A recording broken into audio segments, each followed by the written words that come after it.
ಕಾಂಗ್ರೆಸ್ ಹಳೆ ಪಕ್ಷ ಆಗಿದೆ, SDPI ಹೊಸ ಪಕ್ಷ ಆಗಿದೆ.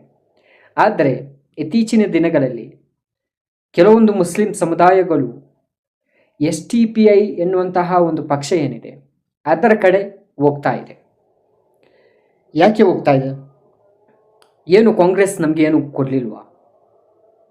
ಯಾಕೆ ಮುಸಲ್ಮಾನರು ಅಥವಾ ಅಲ್ಪಸಂಖ್ಯಾತ ಯುವಕರು SDPI ಕಡೆ ನೋಡ್ತಾ ಇದ್ದಾರೆ? ಅವರಿಗೆ ರಾಜಕೀಯ ಬದಲಾವಣೆ ಅವಶ್ಯಕತೆ ಇದೆ. ಅವರು ರಾಜಕೀಯವಾಗಿ ಬದಲಾವಣೆಯನ್ನು ಭಾವಿಸ್ತಾ ಇದ್ದಾರೆ.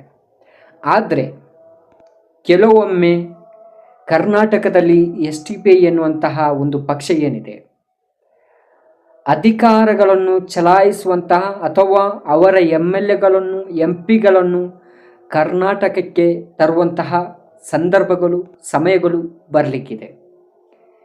ಯಾಕೆ